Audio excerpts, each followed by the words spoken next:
வணக்கம்.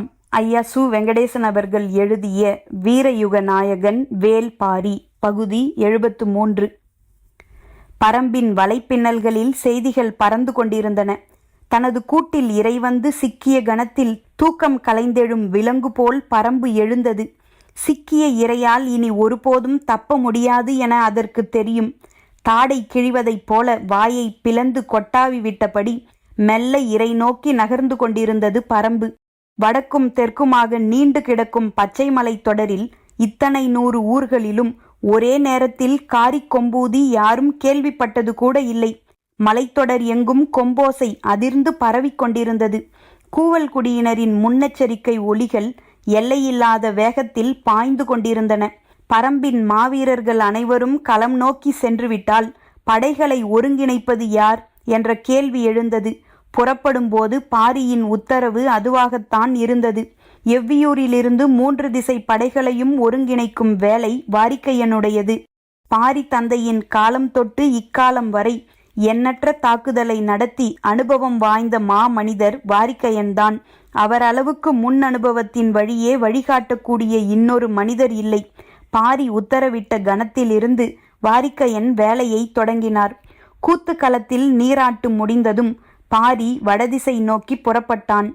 தேக்கனும் உதிரனும் தென் திசை நோக்கி புறப்பட்டனர். முடியனும் காலம்பனும் கீழ்திசை நோக்கி புறப்பட்டனர். 3 திசைகளுக்கும் தலைமை ஏற்றவர்களோடு குழுவுக்கு 6 வீரர்களை மட்டுமே உடன் அனுப்பினார் வாரிக்கையன். எவ்வியூரில் இருக்கும் அனைத்து வீரர்களும் இப்போது வாரிக்கையனுக்கு தேவைப்பட்டனர். எதிரிகள் 3 திசைகளிலும் இருக்கின்றனர். எனவே நிலைமைக்கு தகுந்தபடி வழிகாட்டவும் செய்தியை பரிமாறவும் வாரிக்கையனுக்கு வலிமை மிகுந்த படை தேவை. அந்த படை பரம்பின் அனைத்து திசைகளுக்கும் மின்னலென பாய்ந்து செல்லும் படையாக இருக்க வேண்டும். குதிரையிலும் குதிரை இல்லாமலும் விரைந்து செல்லும் படையாக இருக்க வேண்டும். அதற்கு எவ்வியூர் வீரர்களே பொருத்தமானவர்கள். அவர்களால் தான் இந்த வேலைக்கு ஈடு கொடுக்க முடியும். போர்க்களத்தில் இணையற்ற வீரத்தை வெளிப்படுத்தக்கூடிய எவ்வியூர்காரர்கள் யாரையும் போர்க்களத்துக்கு அனுப்ப முன்வரவில்லை வாரிக்கையன். காட்டை ஊடறுத்து விலங்கென பாயும் வேட்டை வீரர்களாக அவர்களை பயன்படுத்த முடிவு செய்தார். களத்தில் போரிடுபவர்களுக்கு தேவையான படைகளையும் ஆயுதங்களையும் தடையின்றி வழங்க வேண்டும். நெருக்கடியில் அவர்களுக்கான உத்தரவை வழங்க வேண்டிய பொறுப்பும் வாரிக்கையனுடையது. உத்தரவிட்ட கணத்தில் கூத்துக்களத்திலிருந்து எல்லோரும் போர்முனை நோக்கி பாய்ந்து சென்றபோது தனித்திருந்த வாரிக்கையனின் முன்னால் எண்ணிலடங்காத கேள்விகள் உருத்திரண்டு நின்றன. எதையும் செய்து முடிக்கக்கூடிய அனுபவ அறிவால் ஒவ்வொன்றுக்கும் விடை கண்டார். ஒரே நேரத்தில் பரம்பின் 3 முனைகளிலும் போர் நடத்திய அனுபவம் இதுவரை யாருக்கும் இல்லை. இந்த பெருந்தாக்குதலை எப்படி ஒருங்கிணைப்பது?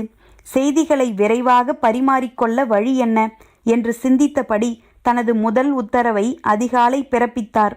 சேரன் பாடிவீடு அமைத்திருக்கும் போர்முனையான ஆயிமலை தொடங்கி எவ்வியூர் வரை செய்தி பரிமாற்ற பின்னலை உருவாக்க கூவல் குடியினருக்கு உத்தரவிட்டார். மிக நீண்ட தொலைவை கொண்ட இந்த பரப்பில் செய்தியை பரிமாறுவது மிக கடினமான பணி. ஏனென்றால் கூவல் குடியினரின் எண்ணிக்கை மிக குறைவு. ஆனாலும் அவர்கள் அதற்கு ஆயத்தமாயினர். மற்ற 2 முனைகளும் இந்த அளவு ஆபத்து கொண்டவை அல்ல என்பது வாரிக்கையனின் கணிப்பு. அதனால்தான் கூவல்குடி முழுமையும் ஆயிமலை நோக்கி அணிவகுக்கச் செய்தார். எவ்வியூர் பாட்டாப்பிரையிலிருந்துதான் இந்த உத்தரவுகள் பிறப்பிக்கப்பட்டு கொண்டிருந்தன. பரம்பில் உள்ள ஊர்களில் மிக அதிக எண்ணிக்கை தென் திசையில்தான் உள்ளன. அந்த திசையில் இருந்த 120 ஊர்களிலும் காரிக்கொம்பு ஊதப்பட்டது. தேக்கனின் சொல்லுக்காக அவ்வூரினர் காத்திருப்பர். கீழ்திசை ஊர்களில் 1/4 பங்கு ஊர்களை மட்டும் வேட்டுவன் பாறைக்கு வர உத்தரவிட்டான் முடியன். வடதிசைதான் மிக குறைவான எண்ணிக்கையில் ஊர்கள் இருக்கும் பகுதி. மொத்தம் இருப்பதே 67 ஊர்கள்தாம். அந்த ஊர்களில் இருக்கும் வீரர்களை கொண்டுதான் 6000க்கும் அதிகமானவர்கள் உள்ள சோழப்படையை பாரி முறியடித்தாக வேண்டியிருக்கும் என மற்றவர்கள் எண்ணிக்கொண்டிருக்கும் போது அதிலுள்ள 24 ஊர்களை மட்டும் ஆயத்தமாகும்படி செய்தி அனுப்பினான் பாரி. எவ்வியூர் வீரர்கள் திசைதோறும் செய்திகளை கொண்டு சென்றனர். குதிரை பாதைகள் இரவு பகலாக இயங்கிக் கொண்டிருந்தன. சோழனுக்கு எதிராக பாரியும் பாண்டியனுக்கு எதிராக முடியனும் தீர்மானிக்கும் போர்க்களங்களை நோக்கி தேவையான ஆயுதங்களையும் மருத்துவ குடிகளையும் அனுப்பி வைக்க முழு வீச்சில் வேலைகள் நடந்து கொண்டிருந்தன. இந்த இரு முனைகளிலிருந்தும் எவ்வியூருக்கு செய்தியை ஒருங்கிணைக்க காரிக்கொம்பினையும் சென்றி புகையையும் பயன்படுத்தலாம் என முடிவு செய்து அதற்கு தகுந்தபடி மலைதோறும் இடைவிடாது ஆள்கள் நிறுத்தப்பட்டனர். சிறுபாழி நகரிலிருந்து ஆயுதங்களை போர்க்களங்களை நோக்கி தடையின்றி கொண்டு செல்ல பொறுப்பாளர்கள் நியமிக்கப்பட்டனர். ஆயுதங்கள் இடம் மாறத் தொடங்கின. எவ்வியூரின் ஆண் பெண் என்று ஒருவர் கூட மீதமில்லாமல் இரவு பகலாக வேலை பார்த்து கொண்டிருந்தனர்.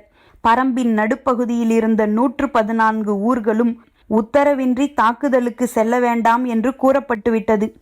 ஊரின் வீரர்கள் எல்லோரையும் ஆயத்த நிலையில் இருக்கச் சொன்னார் வாரிக்கையன். தேவையை ஒட்டி எந்த களத்துக்கும் அவர்கள் செல்ல வேண்டியிருக்கும். இது ஒரு புது அனுபவம். எனவே எல்லோரும் மகிழ்ந்தும் விரைந்தும் செய்தனர். ஊரார்கள் எல்லோரும் ஒன்று கூடி போர்க்களம் நோக்கி ஆயுதங்களை எல்லை பிரித்து கைமாற்றினர். மருத்துவ குடிகளும் ஆயுதங்களோடு சேர்ந்து இடம்பெயர்ந்து கொண்டிருந்தன. கோடை காலமாதலால் நீர் ஆதாரங்களை குறிவைத்தே பாதைகளை வகுத்து கொண்டனர். எவ்வளவு மறுத்தும் கபிலர் கேட்கவில்லை. தாக்குதல் நடக்கும் இடத்துக்கு வரவில்லை. அருகில் இருக்கும் ஊரில் இருந்து கொள்கிறேன் என்று விடாப்பிடியாக சொல்லியதால் அவரை தன்னுடன் அழைத்துச் செல்ல சம்மதித்தான் பாரி. 3ஆம் நாள் இரவு பாரியும் கபிலரும் சூலூரை அடைந்தனர். விடைபேறி நின்று கொண்டிருந்தது ஊர். எழுவநாட்டில் எதிரிகளின் படை நுழைந்ததும் தாக்கும் உத்தரவை சூலூருக்கல்லவா வழங்கியிருக்க வேண்டும் என ஊர் பெரியவர்கள் கோபம் கொண்டிருந்தனர். எதிரியின் படையை யாரும் தாக்க வேண்டாம், எல்லோரும் அவரவர் ஊரிலே நிலை கொள்ள வேண்டும் என பாரியிடம் இருந்து வந்த முதற் செய்தியை செரிக்க முடியாமல் திணறி கிடந்தன வடதிசை ஊர்கள். முன்னிரவு நேரத்தில் 6 வீரர்களோடு பாரியும் கபிலரும் வந்திறங்கிய போது வரவேற்றவர்களின் முகத்தில் சினமே நிலை கொண்டிருந்தது. எழுவநாட்டின் கரையில் இருக்கும் 11 ஊர்களை கொண்டு எதிரியை அழிக்கும் உத்தரவை சூலூருக்கு ஏன் வழங்கவில்லை என்று கோபத்தோடு கேட்டார் ஊர் பெரியவர் பிட்டன். தாக்குதல் தொடுக்க வேண்டிய உத்தியை எவ்வியூரிலிருந்து முடிவெடுப்பது பொருத்தமாக இருக்காது. அதனால்தான் நேரில் வந்தேன் என்றான் பாரி. 10,000 வீரர்களை கொண்ட படையை 11 ஊரார்களை கொண்டு எதிர்க்க சூலூர்காரர்கள் அனுமதி கேட்பதையும் அதற்கு பாரி சொல்லும் மறுமொழியையும் கபிலரால் புரிந்து கொள்ள முடியவில்லை. உணவருந்த அமர்ந்தனர். உண்மையில்லாத வெற்று சொற்களை பயன்படுத்தும் பழக்கம் அறவே இல்லாதவன் பாரி. அப்படி இருக்க பெரியவரின் கேள்விக்கு ஏன் இப்படி பதில் சொன்னான் என கபிலருக்கு விளங்கவில்லை. இத்தனை பெரும் படையை அவ்வளவு எளிதாக எதிர்கொண்டுவிட முடியுமா என்று சிந்தித்து கொண்டிருந்தார் கபிலர். உணவு முடிந்து ஊர் மந்தையில் கூடினர். சுற்றிலும் பந்தங்கள் எரிந்து கொண்டிருந்தன. நடுவில் இருந்த மேடையில்தான் பாரியும் கபிலரும் உட்கார்ந்திருந்தனர். இன்று வந்து சேர வேண்டிய செய்திக்காக அவர்கள் காத்திருந்தனர். பொழுது நள்ளிரவை நெருங்கிக் கொண்டிருந்த வேளையில் கீழ்காட்டில் ஓசையை உணர முடிந்தது. சிறிது நேரத்திலேயே 6 வீரர்களோடு இரவாதன் வந்து சேர்ந்தான். செய்தியை கேள்விப்பட்ட கணத்திலிருந்து சோழர் படையை பின்தொடர்ந்து சென்றவர்கள் இப்போது வந்து சேர்கிறார்கள். சாதாரண காலத்திலேயே இரவாதனை பார்க்கும்போது அடுத்த கணம் போரிடுவதற்கான துடிப்புடனும் தினவுடனும் நிற்பான். இப்போது அவனது வேகம் எப்படி இருக்கும் என்பதை காண கபிலர் காத்திருந்தார். வந்திறங்கிய அவன் நகரும் படையின் தன்மையை விளக்கத் தொடங்கினான். முன்னகரும் யானையின் எண்ணிக்கையிலிருந்து தொடங்கினான். அது ஏற்கனவே தெரிந்த செய்தி என்பதால் கபிலருக்கு பெரிய வியப்பேதும் இல்லை. முகத்தில் அடர்த்தியான மயிர் கொண்ட யானைகள். அவற்றின் தந்தங்கள் அனைத்தும் மஞ்சள் நிறத்தில் மட்டுமே இருக்கின்றன. எனவே வயது 20களை தாண்டாது. மோதத் துடிக்கும் வயது இது என்று அந்த யானைகளின் தன்மைகளை பற்றி விளக்கினான். அதன் பிறகு கபிலரால் இரவாதனை விட்டு சிறிதும் கண் விளக்க முடியவில்லை. அவனது கவனிப்பு சிந்தித்து கூட பார்க்க முடியாததாக இருந்தது. ஆற்று மணலில் 7 நாள்களுக்கு மேலாக நடந்த பின்னும் காலாட்படை வீரர்கள் சோர்வடையாமல் இருக்கின்றனர். மணலில் யானைகளால் இழுத்துச் செல்லப்படும் வண்டிகளை அவர்கள் பயன்படுத்துகின்றனர்.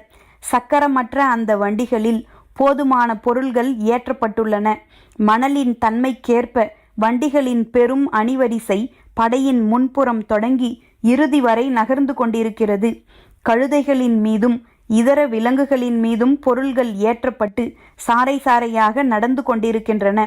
பாரி சற்றே வியப்போடு பார்த்தான். நீர் வற்றிய ஆற்றின் வழியாக படையை நகர்த்த எல்லா வகையான ஆயத்தங்களோடும் வந்துள்ளான் சோழன். எவ்வியூரை அடைவதற்கு எழுவனாற்று வழியே ஏற்றது என்பது எப்படி வெளிமனிதர்களுக்கு தெரிய வந்தது என்பது புரியாத ஒன்றாக இருந்தது. யானைகளும் காலாட்படை வீரர்களும் அணி அணியாக பிரிக்கப்பட்டு முழுமையாக ஒழுங்குபடுத்தப்பட்டு முன்னேறி கொண்டிருந்ததை இரவாதன் விவரித்து முடித்தான்.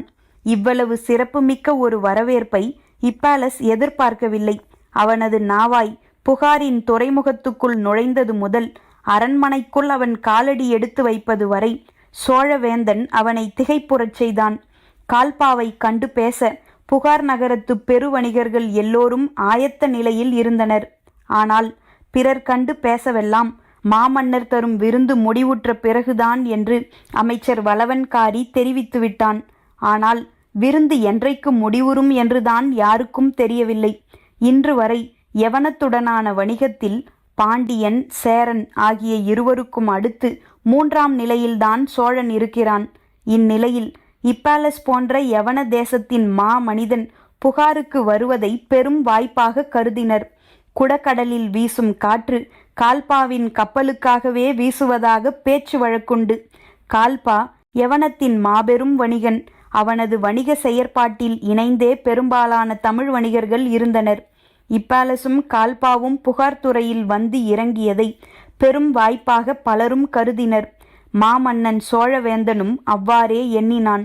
வந்திறங்கிய 3 நாள்களும் ஆட்டம் பாட்டங்கள் இடைவெளியின்றி நடந்தேறின. சோழ பேரரசன் செங்கன சோழன் படை நடத்தி போயுள்ளதால் எல்லா விருந்துகளிலும் அவன் தந்தை சோழவேலனே கலந்து கொண்டார். சுமார் 15 ஆண்டுகள் சோழ நாட்டை ஆண்ட சோழவேலன் யவன வணிகத்தை வளப்படுத்த எண்ணிலடங்காத முயற்சிகளை செய்தவர். அதனால்தான் இப்பாலசும் கால்பாவும் வருகிற செய்தியை அறிந்ததிலிருந்து பெரும் உற்சாகத்தோடு விருந்துகளுக்கான ஏற்பாடுகளை செய்ய உத்தரவிட்டார். விருந்தினூடே பரம்புக்கு படை நடத்தி சென்றிருக்கும் செங்கன சோழனை பற்றி பேசப்பட்டது. தன் மகன் வெற்றி கொண்டு திரும்பும் வரை அவர்கள் இருவரும் புகாரில் தங்கியிருக்க வேண்டும் என்று கேட்டுக்கொண்டார் சோழவேலன். தனது பயணம் கடற்காற்றை அடிப்படையாக கொண்டு வகுக்கப்பட்டது. எனவே நீண்ட காலம் தங்கியிருக்க முடியாது என்று சொன்ன இப்பாலஸ், அரசர் எந்த மாதத்துக்குள் திரும்புவார் என எதிர்பார்க்கிறீர்கள் எனக் கேட்டார். இந்த போரின் கால அளவை மிக துல்லியமாகவே என்னால் சொல்லிவிட இயலும். ஆனால் அது குறித்து விருந்து மண்டபத்தில் பேச வேண்டாம்.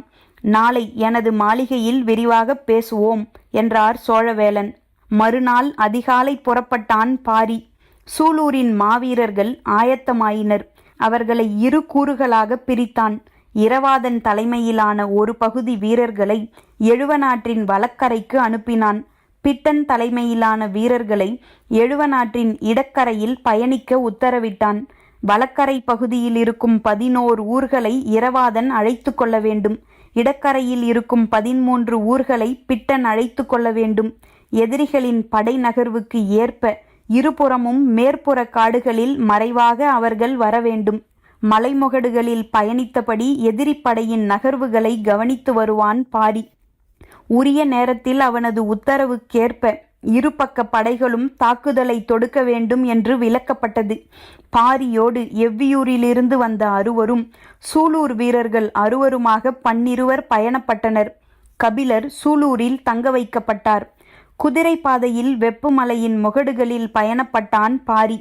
மலையின் அடிவாரத்தில் எழுவனாற்று மணல் காலடி தடங்களால் முழுவதும் புரண்டு கிடந்தது.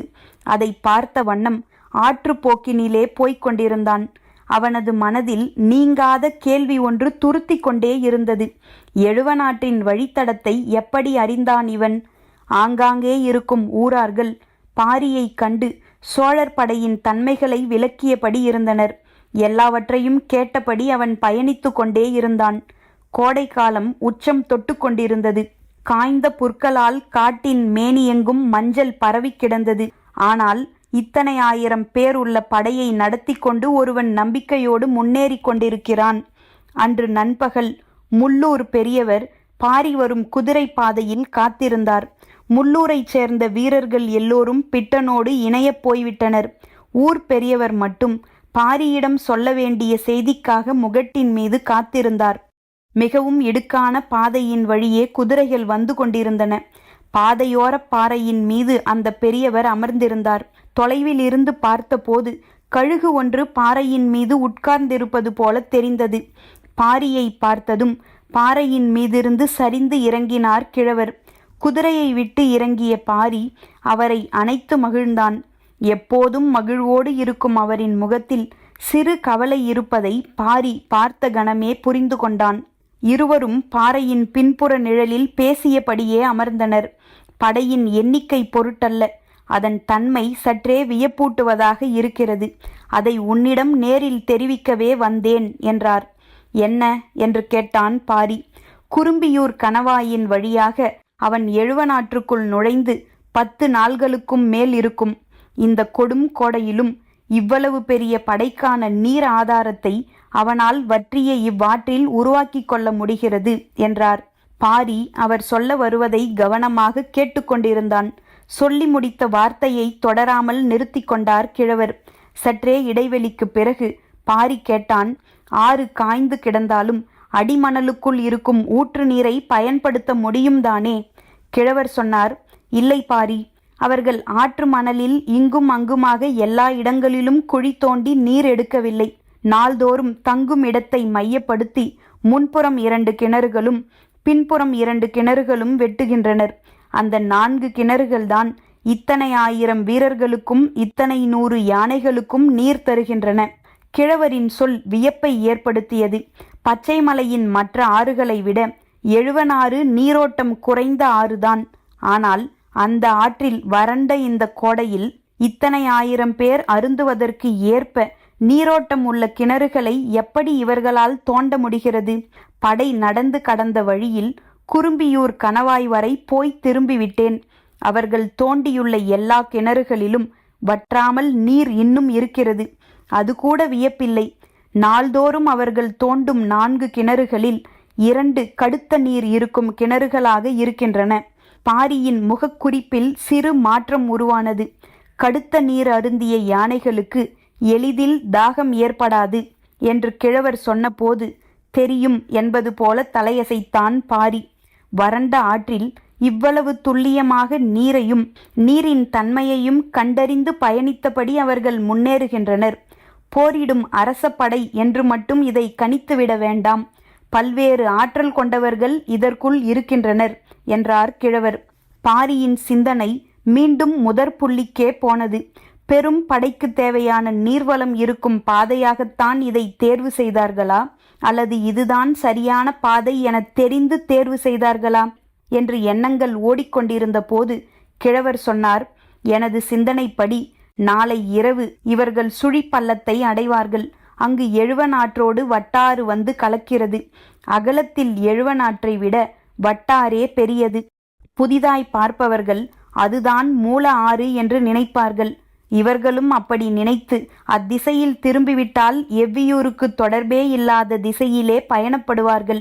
அது மட்டுமன்று, வட்டாறு கடும் பாறை நிலங்களை வழித்தடமாக கொண்டது. எளிதில் இவர்களால் நீரை கண்டறிய முடியாது. தனது போக்கிலே இப்படை அழிவுக்குள் சிக்கிக்கொள்ளும் என்று கிழவர் சொன்னார். ஆனால் பாரியின் உள் மனத்துக்குத்தான் தெரியும். அவன் எழுவனாற்றின் வழியே எவ்வியூர் நோக்கி முன்னகர்ந்தால் கூட ஆபத்தேதும் இல்லை. வட்டாற்றில் திரும்பினால்தான் ஆபத்தென்று. மறுநாள் சோழவேலனின் விருந்து மண்டபத்தில் சந்தித்தனர். வழக்கம் போல் பரிமாறல்களில் பொங்கி வழிந்து கொண்டிருந்தது தேரல். சோழவேலன் தனது நாட்டின் சிறந்த கல்லை கொடுத்தபடி பேச்சை தொடங்கினார். உடன் அமைச்சர் வளவன்காரி இருந்தார். கடலோடிகளின் குடிக்கு இணை சொல்ல முடியாது. உள்ளிறங்கும் நீர்மட்டம் உயரட்டும் என காத்திருந்த இப்பாலஸ் பொருத்தமான நேரத்தில் தொடங்கினான்.